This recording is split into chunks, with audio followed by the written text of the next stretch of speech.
자, 여러분 반갑습니다. 네트워크 인문학 오늘 네 번째 시간입니다. 네트워크 휴머니티스. 오늘 이 시간에는 나는 누구인가 후에마이에 대해서 나 스스로를 어떻게 규정할 것인가, 네트워크로 규정할 건지, 마케터로 규정할 건지, 아니면 뭐 디지털 크리에이터로 규정할 건지, 스스로를 이제 규정하는 그런 규정을 가지고 그 정체성, 아이덴티티, 그리고 또 하나는 자아 탐색의 시간, 그리고 나의 가치관. 그래서 탐색, 아이덴티티, 가치관, 다음에 이제 브랜드 철학. 요거에 대해서 요 나는 누구인가의 시간은 한 세 강 네 강으로 계속 연속해서 이어지도록 하겠습니다. 네트워크 인문학이기 때문에 그 나는 누구인가의 정체성을 나는 네트워크다라는 그런 명제, 이 나는 네트워크다는, 네트워크를 하는 사람들은 이게 사실이다 말이야. 팩트인데 네트워크를 하지 않는 사람들은 신념이 될 수도 있고 헛소리가 될 수도 있는 거예요. 그래서 그런 신념을 바탕으로 나의 가치 체계를 높여나가고, 그리고 미션을 만들고 여러 가지 형태를 하나하나 우리가 고민해보는 시간입니다. 그래서 세상은 나로부터 연결되는 겁니다. 한국에 있든 미국에 있든 아니면 동남아에 있든 나를 중심으로 이제 커넥션, 연결돼가는, 커넥트하는 일을 하는 거죠. 그래서 첫 번째, 나는 네트워크다라는 그런 전제를 가지고 네트워크로서의 나는 누구인가를 한번 생각해 보시기 바랍니다.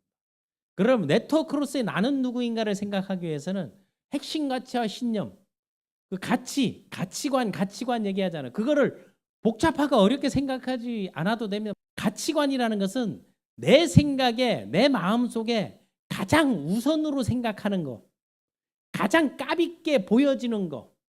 그러니까 그게 뭘로 나타난다? 행동을 유발하는 게 바로 가치 체계입니다. 그래서 나만의 네트워크로서의 핵심 가치와 그리고 신념, 내가 믿고 있고 확신을 갖는 것을, 그게 브랜드 철학하고 그게 맞아떨어져야 된다는 거예요. 그래서 나는 네트워크로서 자기 이해가 출발점이 되는 거예요. 그러면 자기 이해, 그래서 네트워크에서 그 시스템들을 제대로 학습하지 않았지만 체질적으로 그 성공인자, 성공의 DNA가 있는 사람들이 뭐를 많이 하면 나를 찾아 떠나는 여행, 그리고 나만의 시간, 성찰의 시간, 그리고 후에마의 나는 누구인가를 하나하나 기록해보는 사람들이 그 성공의 DNA가 있는 사람들이라고 보면 됩니다. 자기 이해, 그거를 쓰다 보면 나는 무엇을 가장 중요하게 여기는가, 무엇이 나에게 무엇이 중헌디, 이게 바로 가치관을 얘기하는 거예요. 가치관이라는 것은 나에게 있어서 가장 그 무엇보다도 우선적인 거, 가족의 가치를 준 사람은 가족이 우선이고 일의 가치를 준 사람은 일이 우선인 거예요. 돈의 가치를 주는 사람은 무조건 돈 따라가야 돼 있고, 그러나 내 삶의 질의 가치를 주는 사람들은 그거를 어떻게 쓰느냐에 이제 가치를 주고, 소비의 가치를 주는 사람, 아니면 이윤의 가치를 주는 사람, 여러 가지 가치에 따라서 그 사람의 행동 반경이 달라지게 돼 있다는 거예요. 그래서 내가 무엇을 중요하게 생각하는가, 무엇이 중헌디. 다음 두 번째, 어떤 일이 있어도 내가 타협하지 않는, 그럼에도 불구하고 그럴 수 없지라든가, 나는 이런 생각, 이런 믿음, 이런 확신으로 이걸 하고 있다는, 변하지 않는, 타협하지 않는, 물러서지 않는 신념이 무엇인가 하는 게. 또 하나, 나를 움직이는 거, 감동을 준다, 동기부여를 준다. 내가 감동하는 일은, 내가 동기부여 받는 일은 무엇인가 하는 게, 내가 어떤 데 내가 마음이 움직이고 내가 혹하는가 하는 거, 이런 것들을 자기 스스로 그 출발선상에서 만들어 보는 게, 이런 것들을 만들 때 여기에서 핵심 가치가 진정성이라는 게 나옵니다. 진솔하게 나만의 시간을 갖는 거. 그거를 응답받기 위해서 뭐 새벽 기도하는 사람, 통성 기도하는 사람, 글로 쓰는 사람, 100번 쓰는 사람, 10번, 20번 계속 암송하는 게, 이런 절차와 과정들을 우리는 인류 역사에서 쭉 해왔다는 사실입니다. 그래서 이런 핵심 가치를 얘기하는 거, 신념을 얘기하는 거는 내 핵심 가치, 내 삶의 가치와, 그리고 내가 믿고 내가 하고자 하고 내가 감동받고 내가 움직이는 것을 뭐와 브랜드 철학으로 연결하는 겁니다. 정렬해내는 겁니다. 그래서 이제 브랜드 철학이라는 것은, 브랜드 철학하게 되면 각 기업들이 가장 우선해서 내세우는 거예요. 그럼 브랜드 철학은 뭐냐 하는 거예요. 브랜드 철학을 연결하고 공유하고 그걸 확산시켜 나갈 사람들을 브랜드 파트너라고 하는 거예요.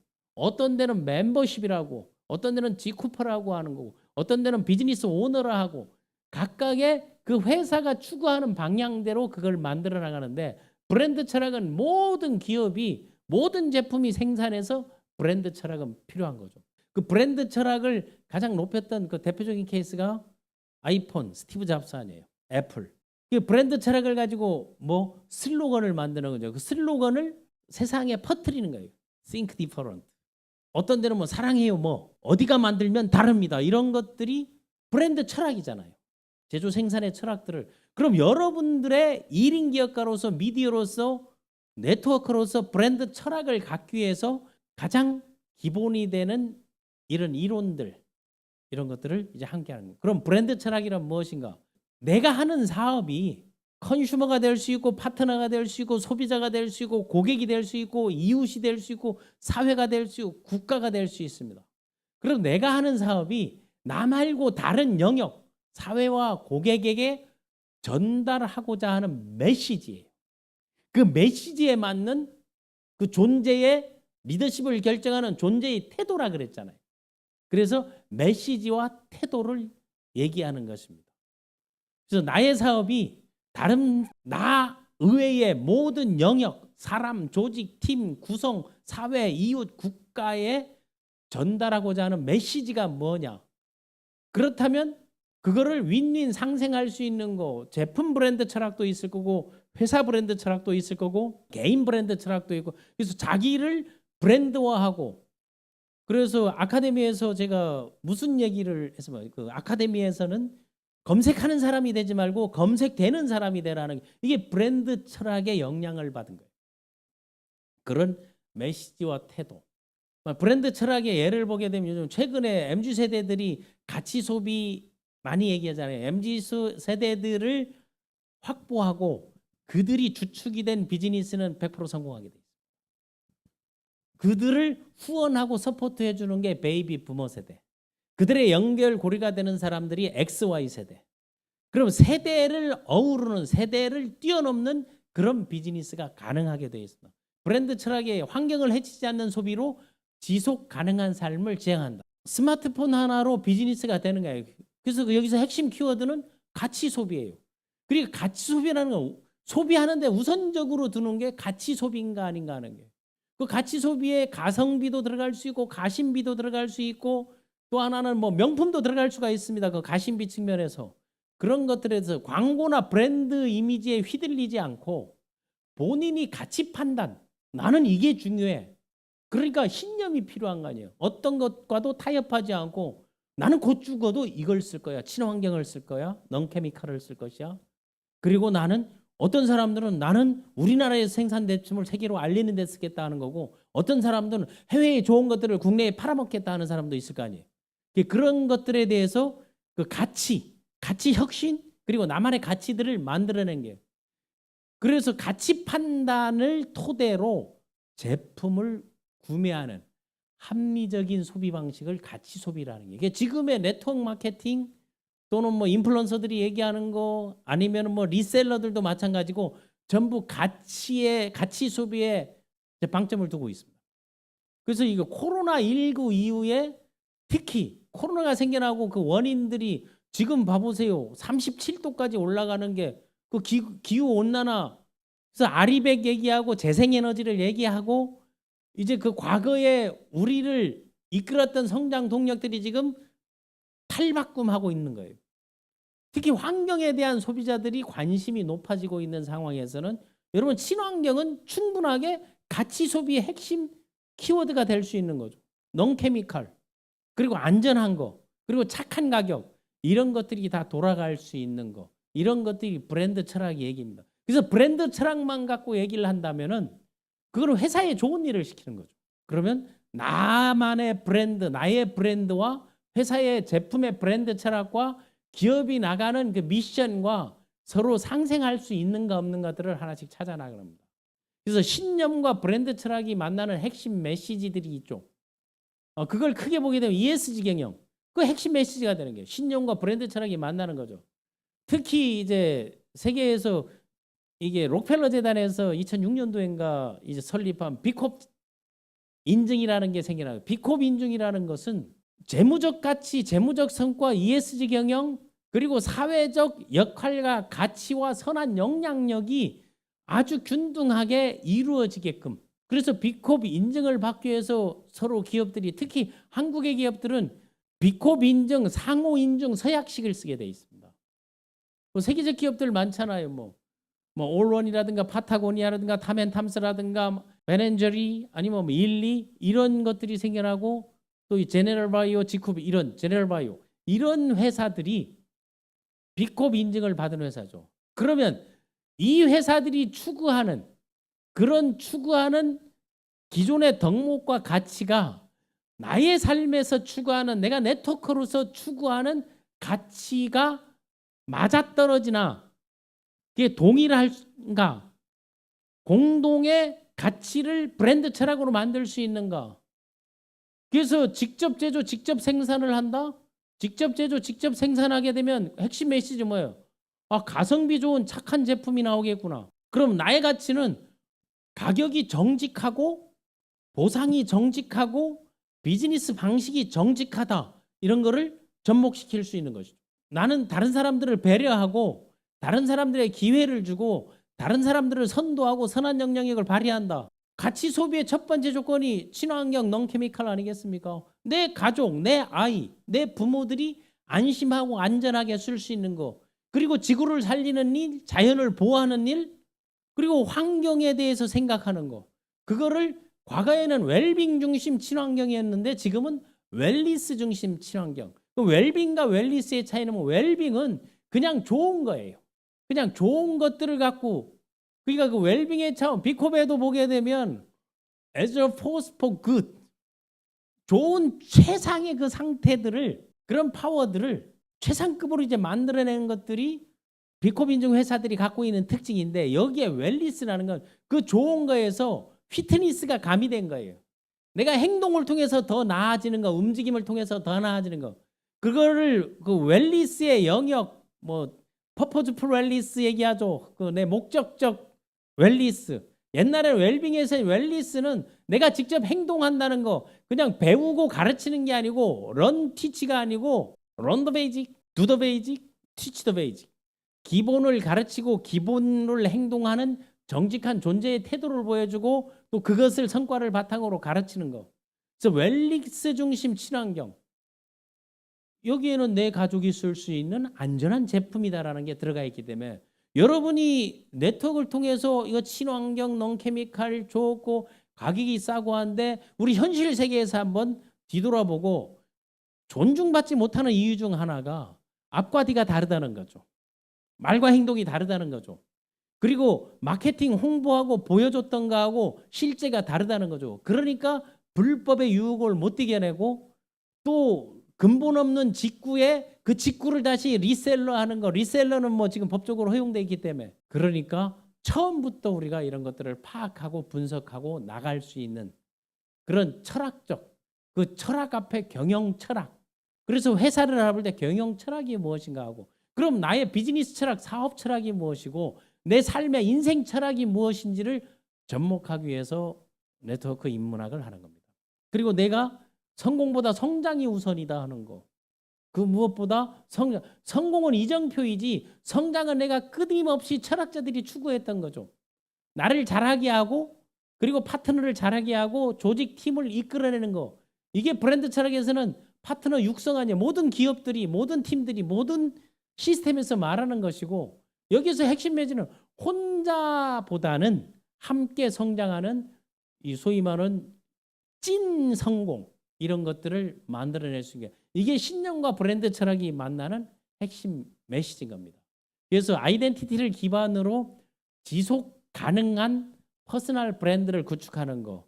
퍼스널 브랜드를 구축할 때는 지금까지 얘기했던 나만의 자신의 철학이 있어야 된다는 게, 그 철학을 바탕으로 무엇이 중요한데 난 이게 중요해. 나의 가치체계, 가치관을 형성하고, 또 어떤 영역에서는 내가 학습해서 모든 것들 2년 정도 공부하면 다 전문가가 될 수 있습니다. 10년 정도 하게 되면 그건 프로가 돼, 달인이 되는 거예요. 그래서 전문가는 2, 3년이면 되는 거예요. 그래서 전문 엑스퍼트 코스가 다 2년제 아니면 3년제로 되어 있는 게 그 전문성을, 그렇다면 내가 비즈니스를 하기 위해서 2년, 3년을 배우고 학습하면서 또 소비하면서 소비를 자산으로 만들고 마일리지를 확보하면서 나갈 수 있는 거, 포인트를 확보하면서 나갈 수 있는 거, 그러려면 구독 경제를 통해서 그거를 해소할 수 있는 길도 충분히 있다는 거. 그 전문성, 다음에 그 나만의 그 비전, Why와 How 비전, 왜 하는가 하는 거, 왜 이 일을 하는가 하는 거, 무엇으로 할 것인가 하는 거, 어떻게 할 것인가 하는 시스템, 무엇은 매개체, 다음 이거를 강화하고 다른 사람들에게 나의 존재나 나의 진정성이나 나를 신뢰할 수 있는, 뻥처럼 보였는데 그게 사실이 되더라 하는 거, 그게 비전 선언을 통해서, 미션 선언을 통해서 결과 퍼포먼스를 만들어내게 되면 그게 신뢰가 오는 게. 그러기 위해서는 비전의 단계, 구상해서 드림빌딩하고 구상하고 목표를 세우고 플래닝 계획을 세워서 끊임없이 훈련하고 반복하고 익힐 습자. 그래서 계속 학습을 하고 배우고 학습하고 다음에 견습하고 보고 학습하고 다음에 실습하고 현장에서 학습하고, 여기에 습습습. 그 노노인사이트에서 얘기했던 공자가 말한 공자의 논어 1편에 나온 게 하기 쉽지 부려결로라는, 매일매일 배우고 익히면 또한 즐겁지 아니한가, 그런 마인드를 가져야만이 퍼스널 브랜드를 구축할 수 있습니다. 그래서 퍼스널 브랜드 구축 4단계는 이제 다음 시간에 여러분들과 이제 함께 할 건데, 첫 번째, 스스로를 나를 찾아 떠나는 여행이 필요하다. 이게 자기 탐색, 셀프 디스커버리. 요즘 뭐 브랜드도 이런 나를 찾아 떠나는 여행 해가지고 이런 브랜드도 나오잖아요. 두 번째가 바로 나만의 가치관을 정립하는 거죠.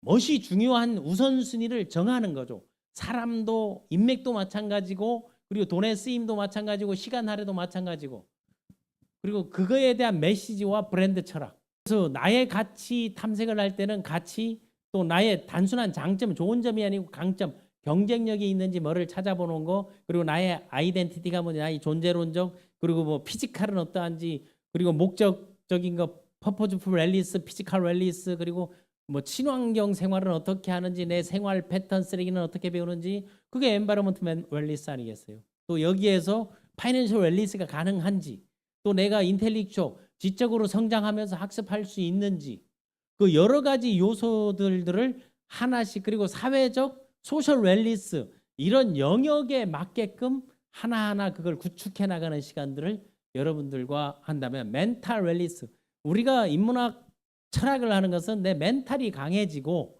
학습력을 높이면서 그걸 행동으로 연결되게 있게끔 익힐 습자하게끔 만들어내가는 과정입니다. 그래서 자기 가치와 브랜드 철학은 내 철학, 그리고 미션, 비전과 미션, 그리고 코어 밸류, 가치라고 하잖아요. 그 회사의 홈페이지든 내 개인의 자기를 브랜드 철학을 만들 때 나의 철학이라든가 나는 누구인가라든가 내가 갖고 싶은 거, 하고 싶은 거, 먹고 싶은 거, 가고 싶은 거, 만나고 싶은 사람, 그리고 내가 되고 싶은 거, 그래서 투비 리스트, 투 해브 리스트, 투 어레스트, 그리고 나는 누구냐, 이런 것들을 작성하는 거. 이미 이런 일들을 구체적으로 하는 조직들도 많습니다. 그런 조직들의 특징, 학습 조직들이 롱런하고 지속 비즈니스를 한다는 사실입니다. 그리고 이거를 표현해내고 컨텐츠로 만들고 매뉴얼로 만들고 SNS에서 소셜미디어를 통해서 개개인이 또는 팀 단위, 커뮤니티 단위로 그거를 브랜딩하고 컨텐츠화하는 겁니다. 그래서 컨텐츠화를 한다는 것은 표현하는 거예요. 익스프레션 한다 해서 표현하고 표출하는 거예요. 내 혼자만 갖고 있는 게 아니고 다른 사람들이 볼 수 있도록, 그거를 통해서 신뢰가 생기고 영향력이 생겨나는 겁니다. 그 커넥션을 통해서 관계 확장, 이게 영향력이니까 그 사람들을 우리가 인플루언서 하는 게, 이런 그 네 단계를 하나하나 개인의 사례를 하나 들고, 지금은 네트워커로서 여러분 정체성 확립을 위해서 이제 네트워크 인문학에서 본질적인 사람의 부분과, 그리고 리더십의 부분과 공감 소통의 부분, 그리고 비판 대안을 어떻게 솔루션을 만들어 문제 해결을 할 것인가를 하나하나 해나가는 겁니다. 그래서 오늘 4강에서 네트워크 휴머니티스 나는 누구인가? 여러분들이 한번 지금 내가 하고 있는 일이 나의 가치관과 일치하는가? 이거를 일치하지 않았을 때 포기하는 건데 해볼까 하다가 누구에게 수모를 당하나 거절을 당해서 포기하기 때문에 가치 체계는 형성되지 않는 겁니다. 그리고 나는 어떤 브랜드로 다른 사람들에게 기억되고 싶은가 하는 거예요. 그 브랜드가 기억되게 되면 역사에 남는 존재가 여러분의 이름이 여러분이 걸어왔던 과정들이 그리고 여러분의 삶의 지혜가 다른 사람들에게 매뉴얼이 된다는 사실입니다. 그리고 지금 나의 선택은 그리고 오늘의 선택은 지금의 선택은 나의 철학과 일치하는가. 그런데 철학이 없는데 일치를 어떻게 시켜요? 그리고 브랜드를 만들 생각도 안 하는데 그걸 기억하고 누군가 알아주지 않거든요. 그러니까 매일 자기가 범할 수 있고 만날 수 있는 범위 내에서 비확실하고 불확실한 정보들을 제공했다가 관계가 깨지고 외톨이가 되고 인식이 나빠지는 거예요. 그래서 지금부터 우리가 하나하나 늦지 않았다고 생각합니다. 4차 산업혁명 시대 지금의 산업의 형태 그리고 패턴 비즈니스의 형태 그리고 돈의 흐름 그 길목이 어디인지를 나와 있기 때문에 뭐 아카데미를 통해서 아니면 네트워크 인문학을 통해서 노너 인사이트라든가 또 다른 인문학을 통해서 여러분들과 접하면서 여러분 비즈니스에 도움이 되는 그런 시간이 되었으면 합니다. 다음 시간에 뵙겠습니다.